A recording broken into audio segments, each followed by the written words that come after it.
Good morning, ladies and gentlemen. Welcome back to TDPHINSTALK, home of the real Miami Dolphin fans.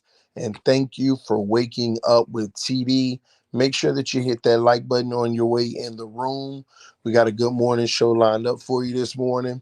I'm actually We'll be taking care of some things this morning as well, but I did not want to skip the morning show. I wanted to make sure that we had a good conversation and maybe bring a few people on, get their thoughts. But shout out to Wiggy being the first one in here, Rap God. What's up, Eugene? It's Astro, X Leaf, FX23. What's going on, everybody? And Flores, we trust. I hope so, right? Premier Reviewer, what's going on?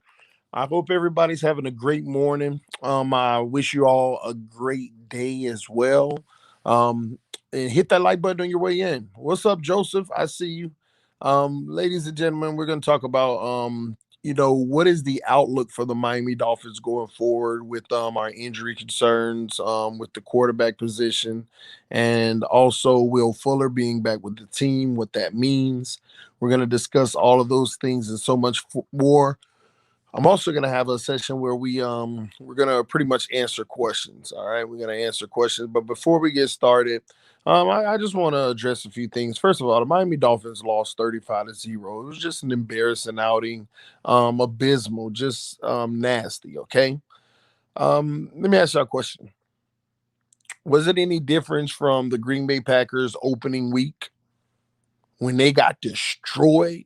Looked like Aaron Rodgers didn't even want to play football anymore and they didn't care. Like they literally got obliterated. No, it wasn't no different than that. When they got embarrassed, it was like unreal. And then they come back and they play the Lions, and then they get a impressive victory last night, a dominant victory. Offense going up and down the field at will, couldn't be stopped. There's no difference. It ain't a big deal. We lost to Buffalo. It's a big deal to Buffalo that they beat us. But it ain't a big deal that we lost to Buffalo. We had a day where we just were not clicking. We just were not prepared. And we were off. We were off bad. O line, quarterbacks, wide receivers, special teams. I know I am not talking about the defense at all this week, but they still had assignments missed here and there. It's not a big deal. It's not a big deal. Somebody said last year Buccaneers got beat 38-3 by the Saints. It's not a big deal, y'all. Now I don't like that we put up 0 points. That's just kind of embarrassing. That's kind of embarrassing. So we got some work to do. We gotta clean some things up. And we got a big test this week versus the Raiders. And they're a good team, ladies and gentlemen. And there will be no better way to bounce back with an impressive win other than beating the Raiders. And we're going to talk about, that potential matchup and more. But first, we want to talk about our quarterback situation. They both quarterbacks played horrible, man. In the last game, albeit Tua Tagovailoa only had 2 drive sample size. It was very small, nothing to write a conclusion on. But at the same token, while both quarterbacks were in the game, they played horrible. But at the end of the day, I think everybody can agree on who's the better quarterback, and that would be Tua Tagovailoa over Jacoby Brissett. And you always want to go into war with your best weapons, your best options. And right now, I'm not sure what the prognosis is on Tua Tagovailoa. Is he gonna play? Are they going to rest him? Are they going to hold out a week or 2 or 3 or maybe longer? We don't know. We have no clue. We'll hear more and more as days go by. But I'm gonna step out there on the limb and say I think they sit to a 1 game. Now, that doesn't mean that's what's going to happen. There's also a good chance that he might play because after getting all the details, Flores said he did want to come back into the game. They're also talking about, him wearing like a protective vest and things like that, but it depends on the player's preference. It's a lot of factors at play here. A lot of factors at play. So what they'll do, I have no clue, but at the same token, we know our better option at this time, maybe Tua Tagovailoa being on the field, but will he be the better option if he's going to have, pain, if he's going to be dealing with pain? They already asked, with the O-line, not playing their best. Does that weigh into the factor of whether or not he'll play? And Brian Flores said that has nothing to do with whether or not he'll play. At the end of the day, if he's healthy enough to play, he's our starting quarterback and he'll play. So y'all put it in the comment section. Let me know. Do you think Tua plays versus the Raiders, or they sit him at least a game? Let me know in the comment section. Interested in what y'all think about that early in the week on Tuesday. And as we get further along through the week, we'll have more information and we'll be able to make a better assessment on whether or not he'll play. All right. Y'all do me a favor. Make sure you hit the like button. We got 85 in the room. Let's get 100. So punch that like button. Let other people know that we are live. Okay. So I'm hearing from some of y'all, and I'm hearing, yes, he plays. Tua.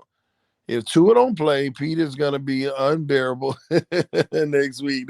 That's true. Quinte said he may play. Hey, you lucked out in fantasy too, and you know it last night. You know you lucked out in fantasy football last night, Mr. Riddle. You know it. Oh, you just barely got away with that one. I know you got nervous too. You saw me down by 2 points with like 8 minutes left in the fourth, and they had to throw the ball. Ooh, I know you were nervous. But sure enough, they start throwing it to your raggedy running back. Gosh, you lucked out. And that O-line couldn't hold because he definitely was looking for my guy. But anyway, that's neither here nor there. I'll get on you later about that. All right. D-Dub said, no, he should not play this week. That's interesting. Sit him, y'all. Big Drip ENT says sit him. Man, that's crazy. Y'all don't want to on the field? Well, let me say this. This is where I get frustrated, y'all. Because we always got controversy in Miami. And here's where I get frustrated. See, anybody who's saying sit him and protect him or whatever it may be, we could be setting ourselves up for a controversy. See, if Jacoby Brissett starts and Jacoby Brissett is moving the offense, and just to be fair, like he was against Buffalo, because he was moving the offense, even with the bad O-line. I mean, he got us in scoring territory 4 times. It reminds me of Fitz. It's just like at least Fitz going to finish some and he going to have some turnovers on some. Jacoby just gets you down there and finish none. But if Jacoby Brissett brings us across the country and get us in territory, and this time receivers don't drop the ball and the O-line play any better, and we put up some points and this defense shut their offense down and we win the game, all we doing is setting ourselves up for a controversy. We can say that we're not, because it's going to look like we're not, because as soon as Tua's ready, he's going to come back. But when he comes back, imagine that, y'all. And when he comes back, we go back to this one read situation and the team take it away. We keep punting the ball. We're struggling. You know, people going to be like, man, put Brissett in. At least we move the ball. Y'all already know. Y'all already know that. We got one offense that can move the ball, but everybody from this point forward has the blueprint on how to take it away, and we have proven as a team to not be able to do nothing else.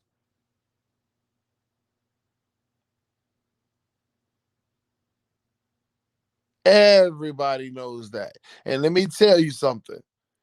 If at any point Tua starts a game and Jacoby Brissett finishes it, that is the end of Tua Tagovailoa in Miami as we know it. That's why I feel like it would be nothing but a controversy. Just play Tua from the beginning and keep getting your evaluations. Keep getting your evaluations.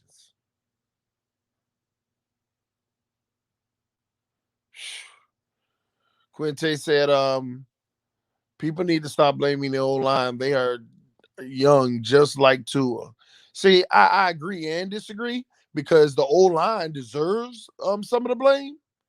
I just feel like they don't deserve all the blame. See, that's where I draw the line. That's where the controversy I hear on these social media streets have been taking place the last 2 days with me. Because I draw the line when you want to put it 100% on the O line and act like nobody else has culpability. Act like nobody else, no other unit has responsibility to share. I think we all know this O line is young and they're going to make mistakes. And they are making mistakes. But when you come out and say that's it, this O line sucks, and that's why we can't do anything, that's where I come and I go hard like I've been doing the last 2 days, saying stop lying. The quarterbacks have been trashed too, both of them. O line ain't protecting the quarterbacks, and the quarterback ain't protecting the quarterback, calling protections where they need them, or audibling into runs, or shifting the protection, or sliding the line of scrimmage.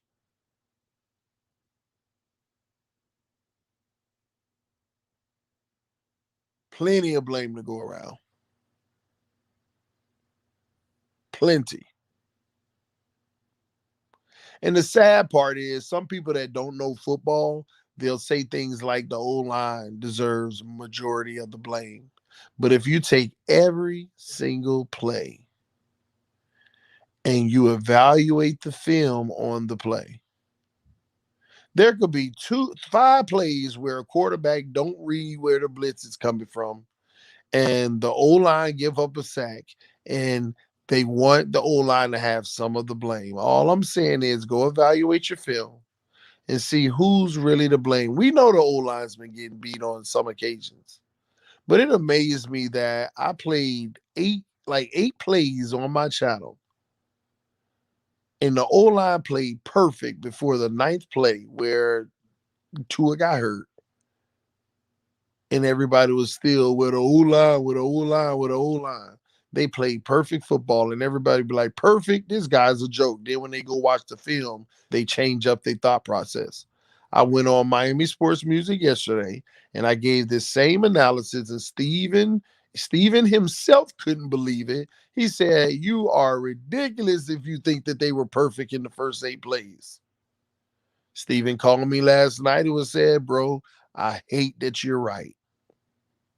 He called me last night and said, I actually went and watched the film, and I hate that you're right. I hate to tell you that you're right. Before Tua got hurt, that O-line was looking great. They gave up no blocking assignments. They gave up no running assignments. They were just taking care of Tua. And those 2 sacks with 2 corners coming off the edge was 100% him. Because if it wasn't for that blitzing man, everybody on the O line had their man sealed, giving them a beautiful pocket. He couldn't even deny it. And that's what everybody does. They argue a mute point and won't even go look at the data themselves to verify what they arguing about. Everybody out here doing that. You done lost your mind if you believe this or that. But won't take 5 minutes to go verify themselves to see if there's any validity. They just say, no, it just can't be. It just can't be. It's impossible. Ignorance at its finest. Ignorance at its finest. Gullible. Just believe what anybody tell you and won't go check it out for yourself to see what you see. Sad. Toby said 97% of the time. You're right, TD. Who's right 100% of the time? Because I'm going to tell you, if you're going to give me 97, man, I think you're giving me more than I deserve. I would say I'm right. And this ain't me tooting my own horn, but I feel like I be right about this Dolphin stuff about 85% of the time. And I think that's good. You giving me 97, I think that's a stretch. I think I'm about 85% of the stuff I be talking about. I know I be right. The other 15, I be speculating when I'm wrong. When I speak definitives, is because I have a lot of evidential um supporting evidence. And I feel like I'm always be right on those. All the speculative stuff, 30% of the stuff I speak on is speculative, and most of that be 50-50 for me. That's why I know I'll be right at least 85% of the time. Nobody's 100% correct. And I'm not claiming to know it all or be. It's just sad the people who literally won't even go do the research for themselves but got an opinion. And you can't change their opinion even if you bring facts to them. Ignorance at its finest. Ignorance at its finest. Shout out to the Homie Fans panel. Larry in the building. What's going on, man? Oh, man. I'm 100% correct. Congratulations to you, sir. So we're trying to bounce back. I just feel like if Tua does not start, we could be setting ourselves up for a bad situation. Because y'all know how people gonna be, man. Y'all know how people gonna be. Like let me give you an example. Say they rest Tua for 2 weeks. And Jacoby Brissett shocks all of us. Who's like, man, he was moving the ball down the field. It wasn't perfect, but he got the W versus the Raiders. 2-1. Yay. Oh my gosh. He moved it down the field against the Colts. It wasn't perfect, but we got the W against the Colts. Yay. Oh, Tua coming back next week, and the Bucks make us look like trash. What you think they gonna be saying, man? And it's gonna be unfair because we playing the Bucks.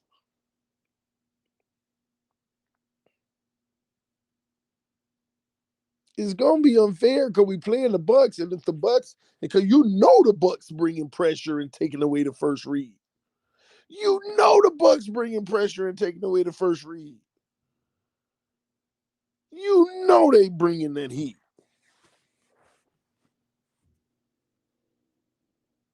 I just feel like they said, man, it's gonna be a setup for Tua. I can see it. Hopefully he's ready this week. So if we win or lose, it's just him. That's all you see. We don't need the controversy. It is what it is at this point. I just want him on the field every chance we can get because I want people to see whether he's good or whether he's not.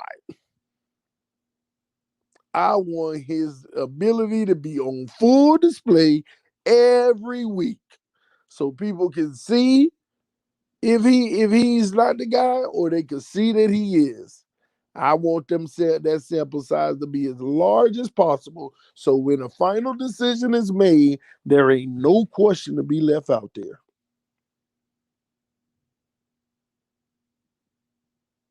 Mm-mm.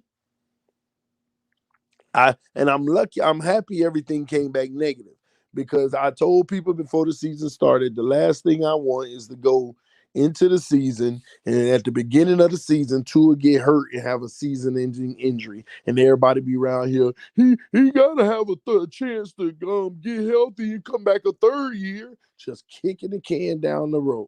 We want to know now. We want to know if he that guy now. TD, do you still believe in Tua? Not at all. Not at all. And let me tell you why. When I did the Patriots film study, and this is another situation, and if you haven't seen my video on the Patriots film study, go watch it.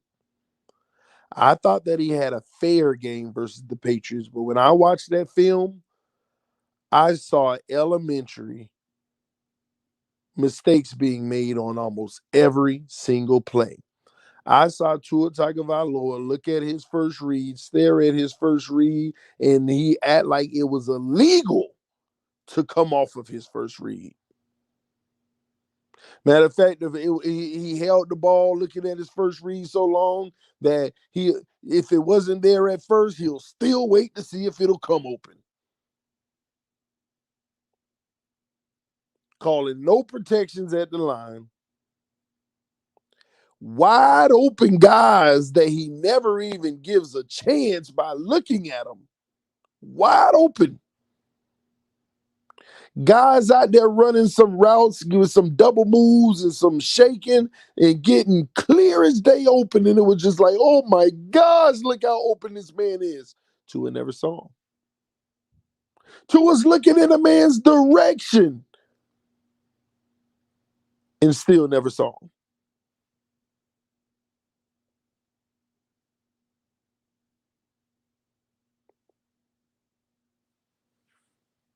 It just wasn't good.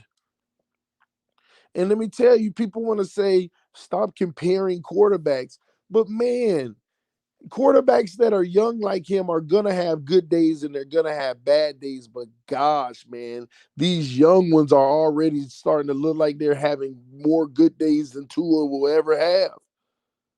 Like you got all these quarterbacks around the league. Yeah, they're going to have bad days, but they're doing the elementary things to give themselves a chance. And let me tell y'all another thing. Everybody says stop comparing Herbert to Tua. Do y'all know that Herbert is the fairest comparison to Tua Tagovailoa that you should be allowed? Because number one, he was on the board and went off the board after Tua. Just about the same draft status. And let me debunk this comparison ratio real quick. Let me debunk why people say you shouldn't be able to compare them because it's a different situation. Let me debunk all of this stuff. They don't want to compare because it's obvious that kid has a talent that Tua can't even dream of having. And let me, y'all follow me on this. Let me tell y'all why it's fair to compare it and stop listening to these Tuaneers that want to try to shame you for comparing them. Let me tell you why it's fair. First of all, just about the same draft status and ours was higher, right? Number two, when people make this argument, his situation was different with them. It was two different teams. How was it two different teams when Tua had it better? And let me show you why he had it better. First of all, Tua's O-line last year was better than Herbert's O-line last year. Herbert had the worst O-line in the NFL last year. And that is a fact. They don't want you to go look that up, but he had the worst offensive line in the NFL. He had the least amount of time to throw the ball and the least amount of separation at the same token when under 3 seconds. And I'm talking about under 3 seconds. Herbert got hit much more than Tua did last year. They don't want to tell you that either. And then they start saying, okay, if I'm going to acknowledge what you're saying, which you are correct because the data don't lie, it is a fact. Then they try to move the goalpost and say, well, he had better receivers. Whoa, hold on. I do recognize our receivers were hurt, right? But what are everybody complaining about today and we're complaining about last year, but they want to ignore this? Well, if Tua only get 2 seconds to throw the ball, he'll never be. It doesn't matter what receivers he has, TD. Because right now I'm telling everybody we went out and got the receivers. We went out and got Waddle. Now what's the excuse? Well, it doesn't matter what receivers you have if you only have 2 seconds to throw the ball. So don't tell me about Herbert's receivers last year. Don't tell me about Herbert's receivers last year because he had less time than Tua to throw the ball last year. Do not tell me about his receivers when He had less time to throw the ball last year, but still was able to get it done and break rookie records.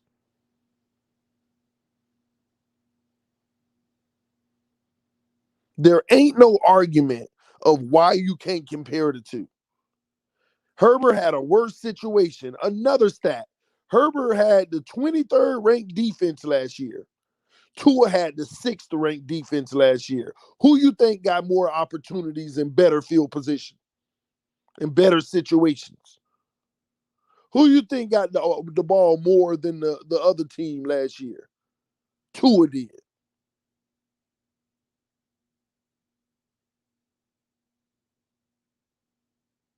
There ain't no argument of why you can't compare the two. One is just better than the other. And it's sad that everybody want to go to their last dying argument. Here's their last argument, y'all. Here's the last comparison. When they run out of excuses, here's the last thing they say to try to save face. Well, Tua was 7-3 and Herbert had a losing record. When did wins and losses become a quarterback stat? That's what they want y'all to believe. Wins and losses are a quarterback stat. Because I can tell you now, if Tua was out here throwing for 400 yards and 4 touchdowns every week, and we had the 32nd ranked defense, and we losing every game, you think they be using that argument? Well, Tua don't play defense. You think they would be using that same argument about wins and losses? No, they wouldn't be using that argument.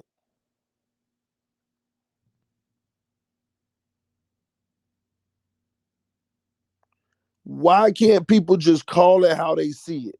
Tua looks small, he plays small, he shows no it factor, you see no flash, you see nothing that makes you say wow, you just see, oh yeah, we got that one. Oh my gosh, thank you. Tua back to pass. Yes, he hit the 5-yard slant. Yeah, come on, Tua, let's cook. Like we see this little elementary, methodical, man, please make a little itty bitty play. You don't see no big plays. I haven't seen this man throw a go route since last year. I ain't seen him throw one go route where the receiver can catch it and keep running because they always got to turn around or it's always a back shoulder adjustment or a 50-50 tackle right away. I ain't seen one explosive play where our receiver went deep, caught the ball, and walked in the end zone. And it ain't got nothing to do with separation because some of these guys are getting wide open, and the way that the ball is thrown is either overthrown or underthrown where they got to turn around to catch it and get tackled right away. I ain't seen one smooth freaking play. Not a one play that make a defense say, ooh, we got to respect them. We got to fear them.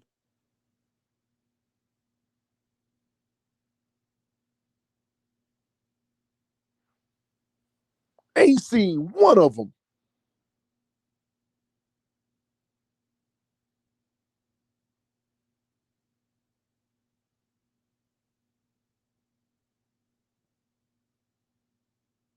And the Tuaneers, they don't like that. They don't like me telling the truth.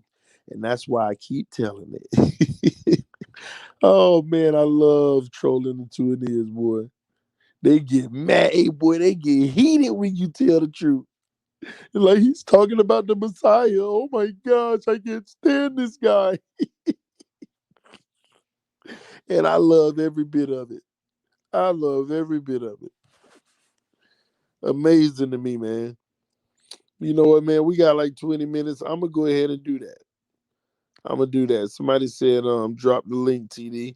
I'm gonna actually do that. Yeah, give me a second. I'm gonna actually do that, man.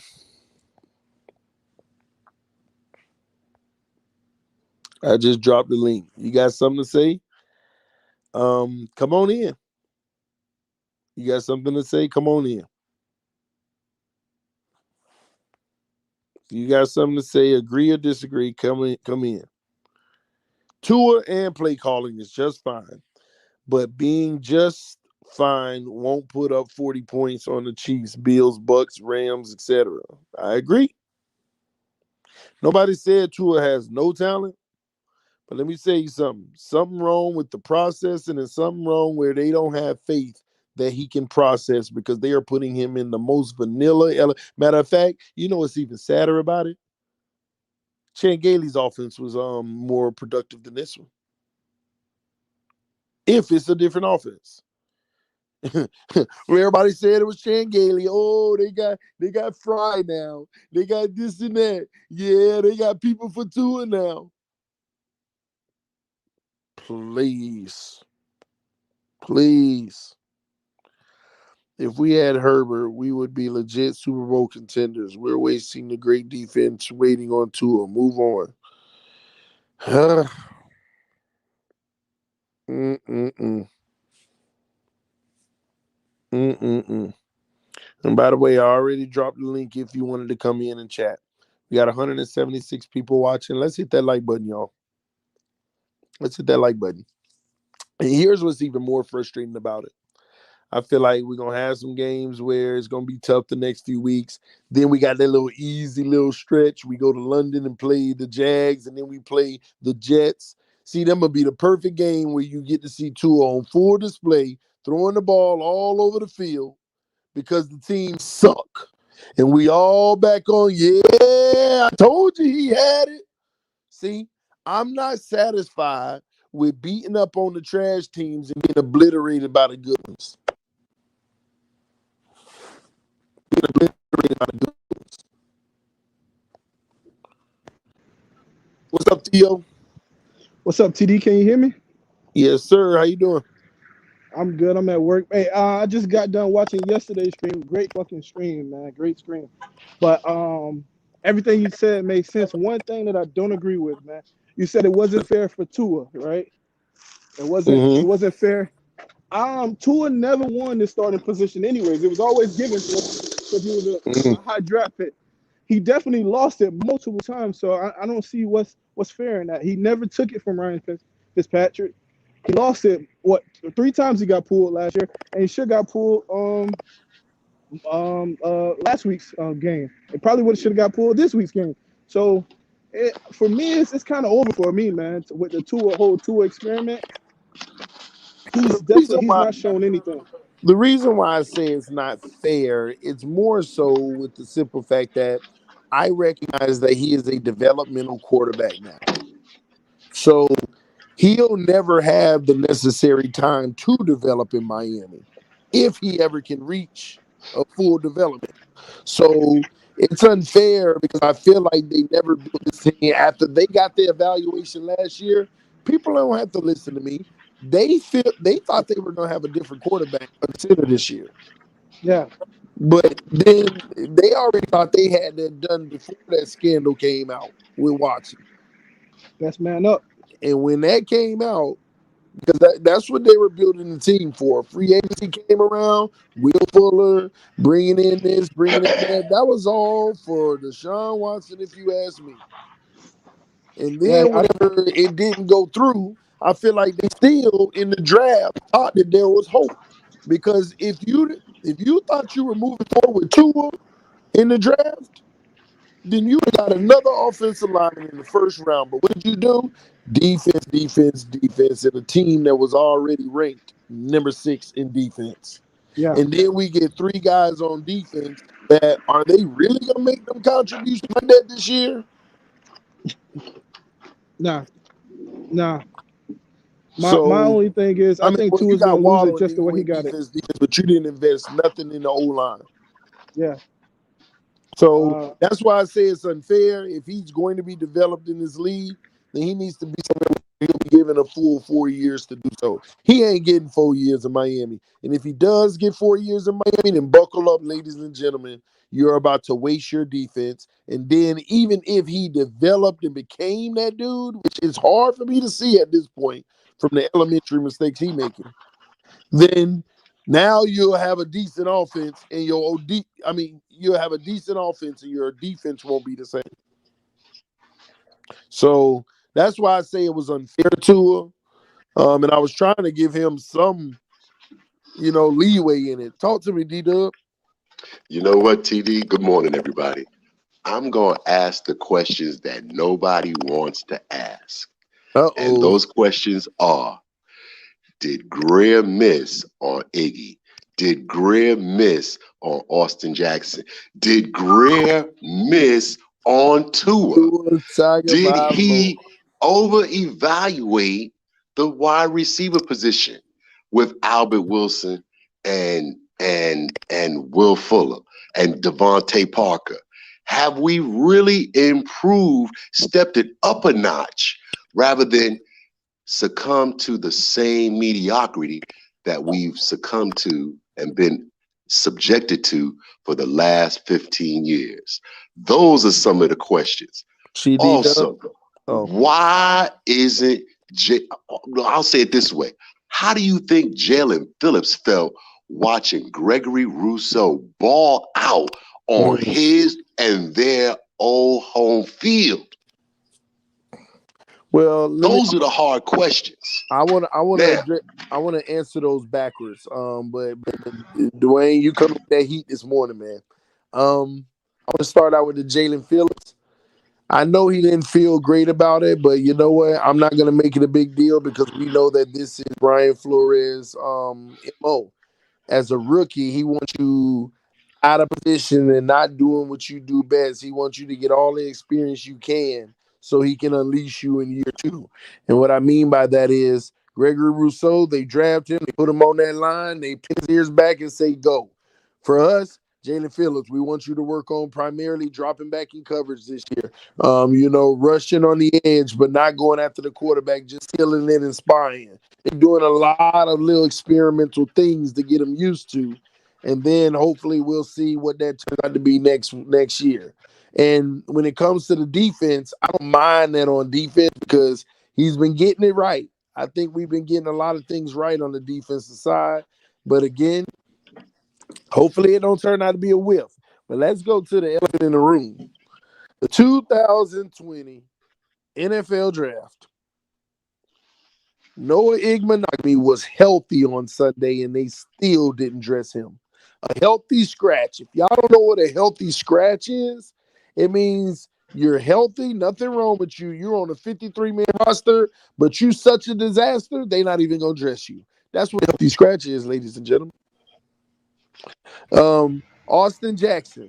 Liam Eichenberg looked better than him at the position, but they too prideful to go ahead and let Liam Eichenberg try to start growing in the position. They too prideful to do that because they drafted Austin Jackson at number 16. They have to give him reps to see what he's going to be. And just looked abysmal. I got to say something about the. Well, first of all, good morning, TD and Dwayne. Good morning, good y'all, morning, Estevan. and everybody in the chat. When y'all talk about Phillips, bro, when it comes to just playing defense, I think Flores. I don't think I know Flores is outthinking himself. Yep. He's got more of the. I understand the chess mentality, but it needs to take more of a dominoes mentality with the defense as a philosophy. Like when you play bones, man, I don't know if y'all play dominoes, but our saying was always study long, study wrong. You know what I mean? Make the moves. You know what I mean? Quit being so shy to pull the trigger, bro. And that's the philosophy you need to have when you got a guy like Phillips, bro. And obviously it was on full display when you see Russo's name getting called out, bro. You know what I mean? You see Parsons' name getting called out plenty of times with Dallas.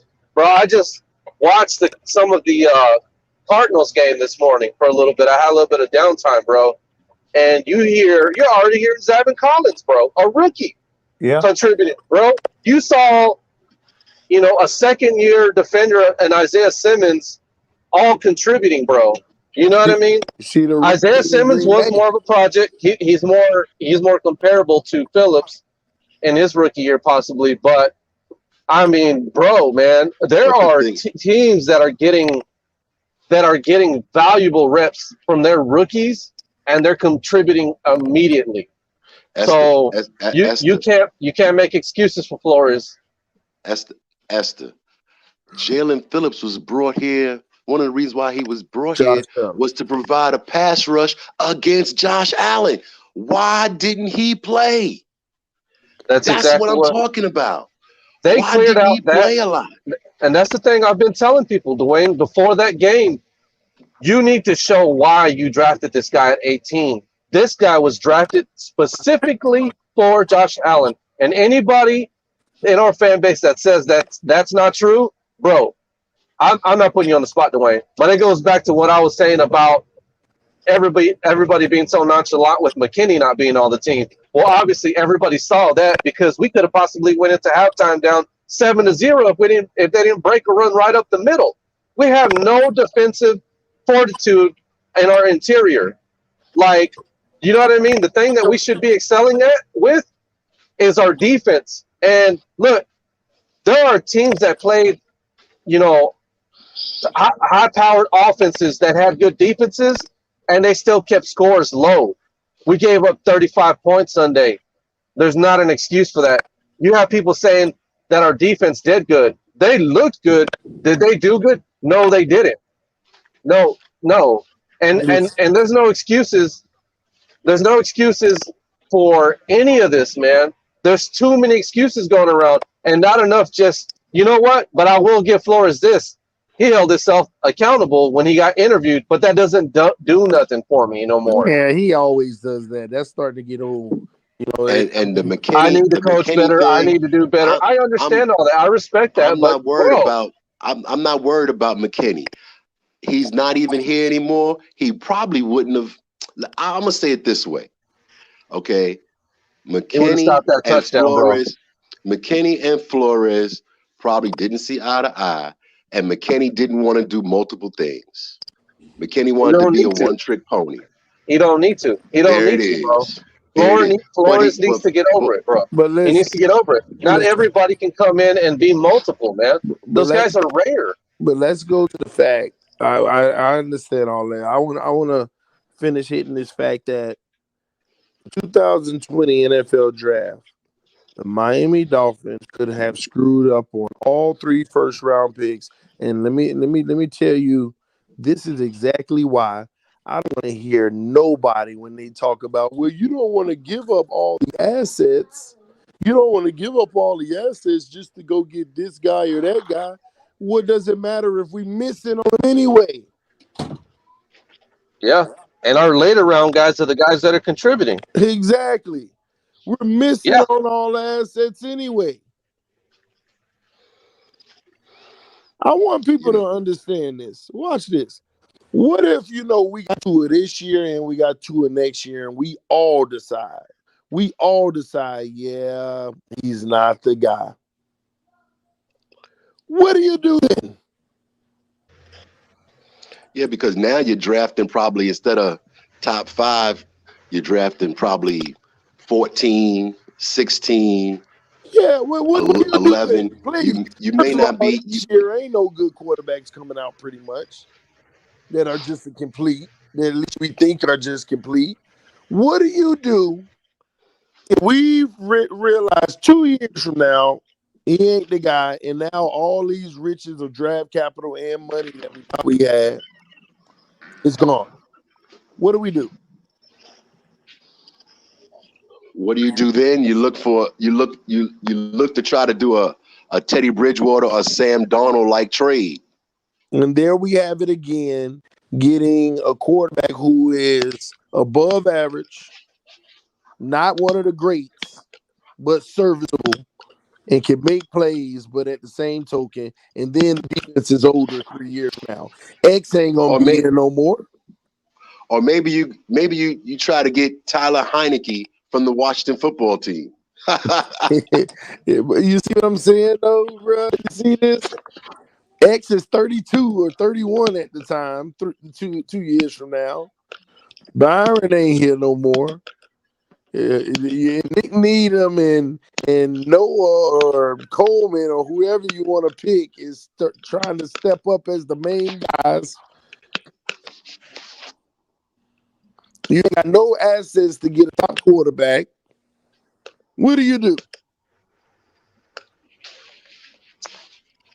Well, right now, it looks like we need to sit some of them receivers, yo. Like we need to come in with 2 tight ends until things get better.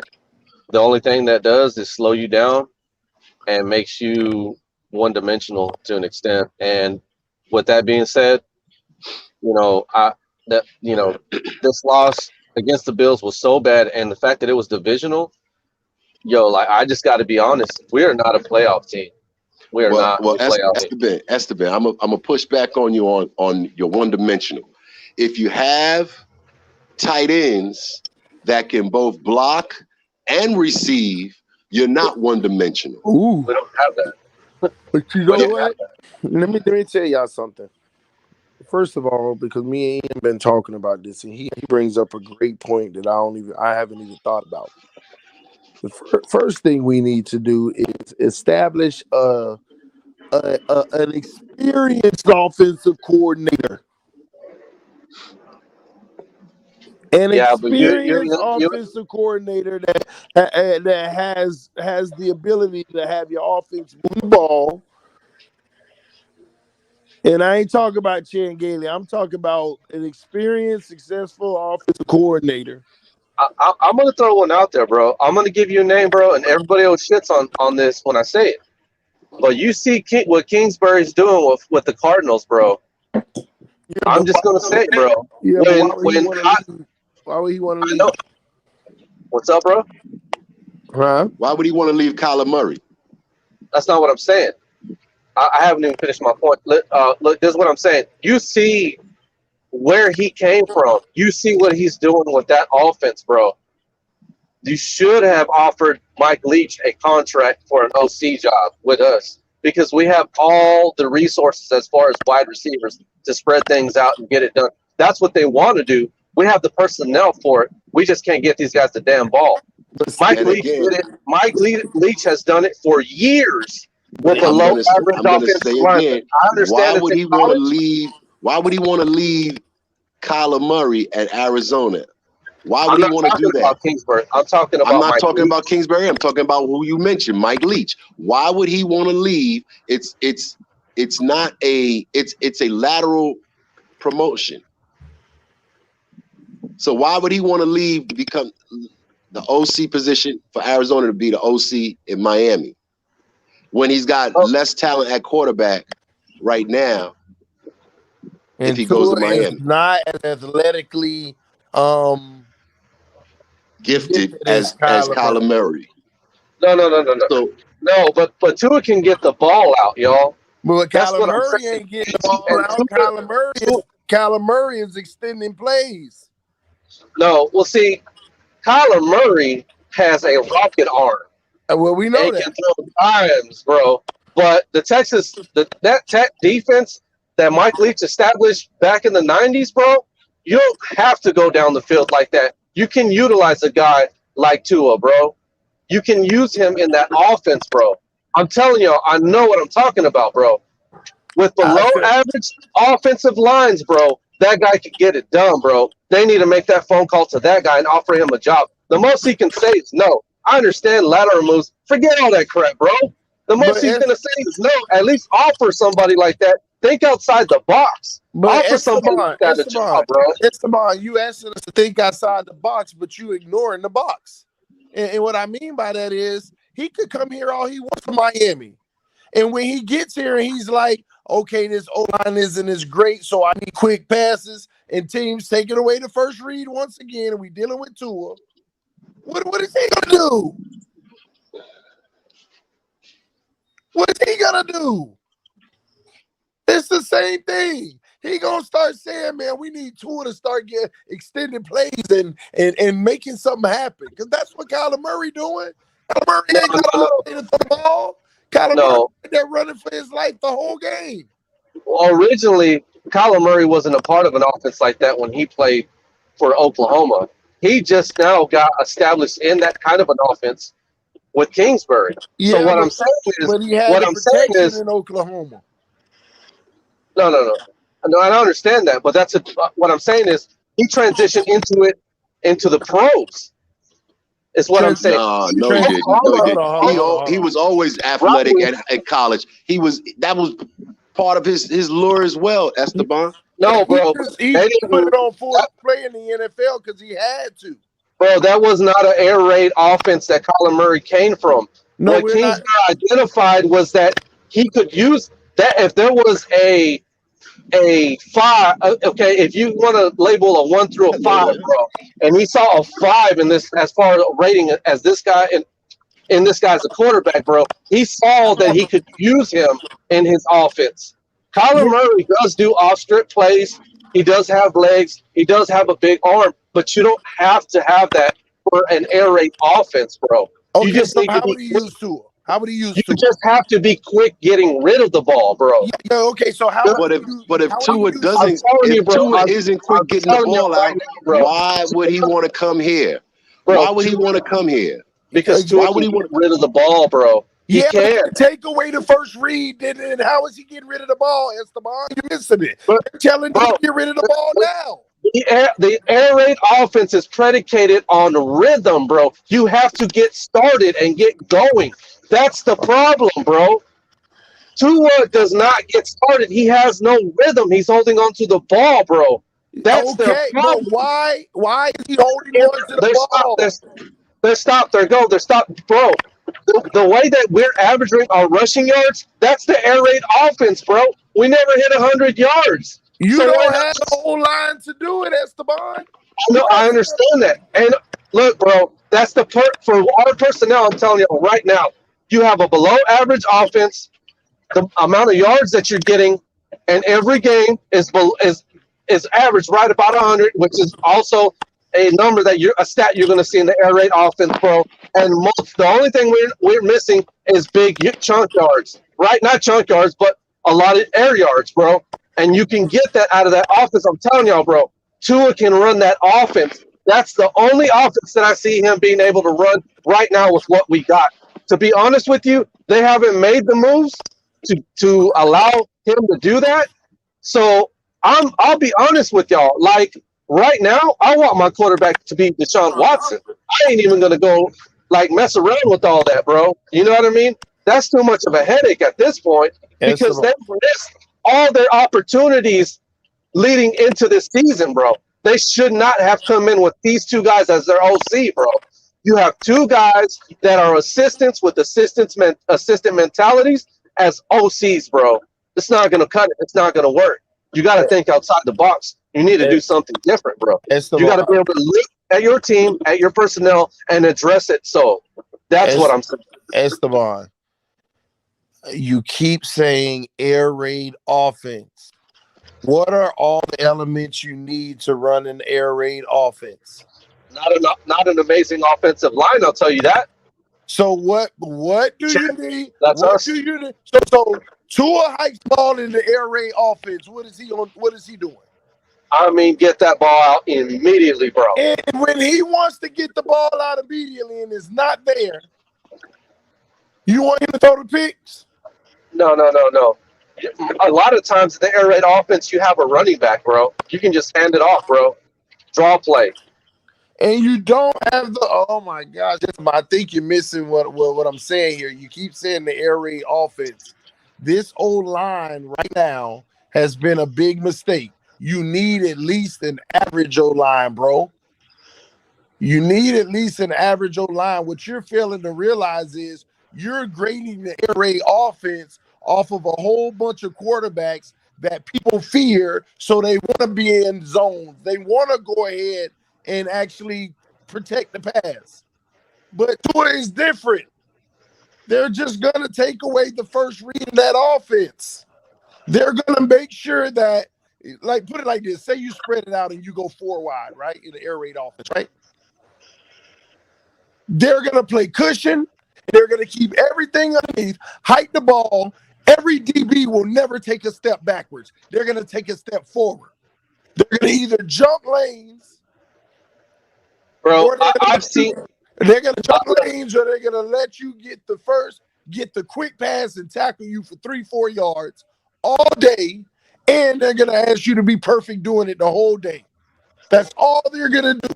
And then if you trying to go deep and you trying for the big play, you're not gonna have time. That's why the quarterbacks that are mobile are the best ones for air raid offenses. Because But once that okay, old line breaks down and they escape, somebody's always open. But it takes time. You I don't know, need bro. time for the big play in Wait a the air minute. raid offense. Wait a minute. And We're talking you about guys, new. you Wait, we're guys, talking about new OCs and new playbooks. New We I, everything for There's listen, no Tua. bro. time for that. There's no time for that, Esteban. What I'm you have to telling y'all. do is Well, improve I understand. what is currently on the roster, or get someone on the roster that can improve the play. That's what you need. People And got to this is Okay, start no, being I responsible get for that, what but they're accountable for. Okay, Tua but is you guys responsible are for not gonna making understand. on make. Hold on, Esteban, I'm talking. Tua is responsible for making certain sight adjustments at the line of scrimmage, along with Dita. But the edge outside cornerback blitzes, that's Tua's responsibility to either move that running back to that side or have a communication with the wide receiver. Hey, this is a hot route. I'm expecting you to do this move. That's not being done. Physically, the offensive tackles on this team right now are not cutting it. That's Jackson. That's Davis. They either have to be held responsible for what they're supposed to do and be held accountable for it, or get somebody else in there who's going to accept and perform the responsibilities. Tua, he has to be held accountable for what he's responsible for as well. I'm tired of people not wanting to hold thank you. Tua accountable for what he's responsible for. And That's the I problem. agree. I agree with everything you said. But look, we are not going to break bread on this topic and my take because you guys do not understand what I've seen from Mike Leach. Bro, I've seen him for years, bro. Years, bro. And just bring in, rinse and repeat with whoever at quarterback, bro. And, bro, just like TD was saying, you have to do it consistently, bro. That's what Mike Leach does. And he does it the whole game, bro. The but you're whole also game. talking And about he's done it for years, dog. But but you're we're talking not about going a to whole break bread. new I reboot. don't think you guys understand the air raid offense the way he runs it. Because you have people try to break that down to you, bro, and they don't know what they're talking about, bro. I've seen it for years, bro. I'm telling you, dog. If But there's any I just chance that Tua has to work out in this league, that's his best bet, bro. nah, So, my thoughts on listen, my thoughts on that is this. Okay, there's two things. I'm gonna go to what Dwayne said, then I'm gonna give you what offense based off of the personnel we already have. See, I think you're talking about a whole new revamp, new offense, new playbook. Gotta learn it, gotta give them time to no, grow in it. All we're doing is extending time, bro. And we're talking about a quarterback who's kinesthetic that needs time to process it to begin with. All yeah, I right. get you, So bro. so I'm at the point where, bro, like where I'm at now, Tua hasn't showed me enough. He hasn't. I'm ready to just get another call. I'm okay with bringing in Watson already. But let's say That's this. what Say we can't get it. I don't Say care, bro. Make it happen. Esteban. Like, Say we can't get another you know what quarterback, I mean? bro. Yeah, but say we can't get another quarterback, and this is what we got right now. Let's operate off of that. First of all, Dwayne makes a good point. I'm tired of everybody talking about all the other adjustments we need to make. How would this team look if Tua was actually getting everything he needed to do right? Like we don't never talk about that as a fan base. If Tua would stop missing these wide open people deep or whatever, blah, blah, blah. If he would call his protections, he wouldn't have 1.7 seconds to throw the ball. He might have 2.7 seconds to throw the ball. All of these things matter. Can we get him to get it right so that we can really evaluate our flaws? It's amazing that we always say, man, they only got 2 seconds.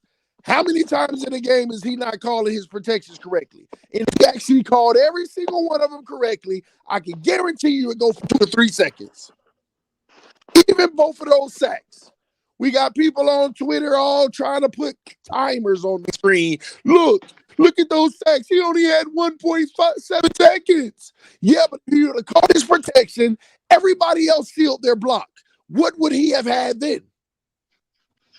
He would have probably had 3.7 seconds. Let's get him to do his job, then let's see how it looks. But instead of getting him to do his job to see how it looks, we just automatically want to say, even if he did his job, it wouldn't matter. Yeah, that's terrible. That's a terrible thought process. Number two, let me tell you the offense I think he would thrive in right now with the personnel we already have so we don't have to switch it up. They need to go Russell Wilson style about this. Double tight end sets where they both stay in to block on almost every play. 7-man protection on every play, 3-man routes. That is what Seattle does. Their bread and butter, and on occasions they'll spread out and run 4-man routes when they get you all worn out and tired because you've been pass rushing all day and it hadn't done you no good. And now we'll start opening it up and going 5 or 6-man line. I would agree, man, because I would agree. And I would put Gesicki in, bro. They need 2 and 3-man routes. Try to run. Gesicki doesn't block. He doesn't block on the line. He doesn't block on. He doesn't block on wide plays. He doesn't block downfield. He doesn't block. But you know what? In a 7-man offensive line, we don't need him to be the greatest blocker because he'll be a part of the double team in most plays. Yeah, but look, bro. At some point, the dude has to learn to block. I would force him to, bro. For the interior. Look, this is what I'm saying. We're trying to get.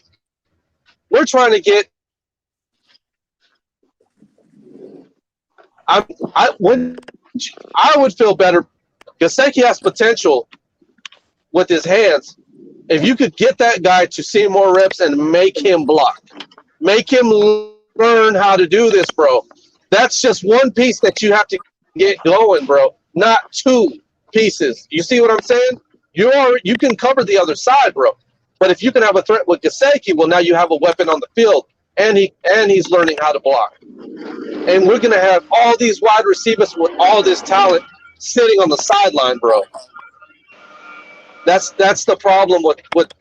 I'm not saying right now. That's the only solution. That's the only solution. But it makes us look stupid because we went and got all these damn wide receivers, bro, and they can't even touch the field for us to spread it out.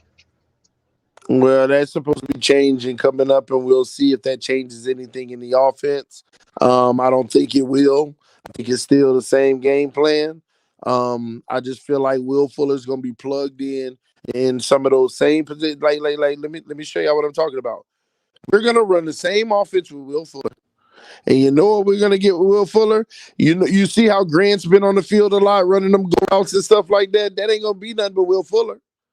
And when Grant wide open on him, Will Fuller going to be wide open on him, but it doesn't matter because that took time to develop, and Tua got to get rid of the ball. All this, they're going to respect the secondary with our weapons now.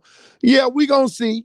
Because if y'all want to stick with the 2 seconds to throw the ball, you ain't running no 40, 50-yard route out there and expecting Tua to hold the ball and wait on it to come. It don't matter, according to how everybody else looking at it. So we'll see. I want this team to be fully healthy. I want Fuller on the field. I want everybody out there, and I want Tua out there. And let's see what we get. But I feel like you're going to get the same play calls, same game plan.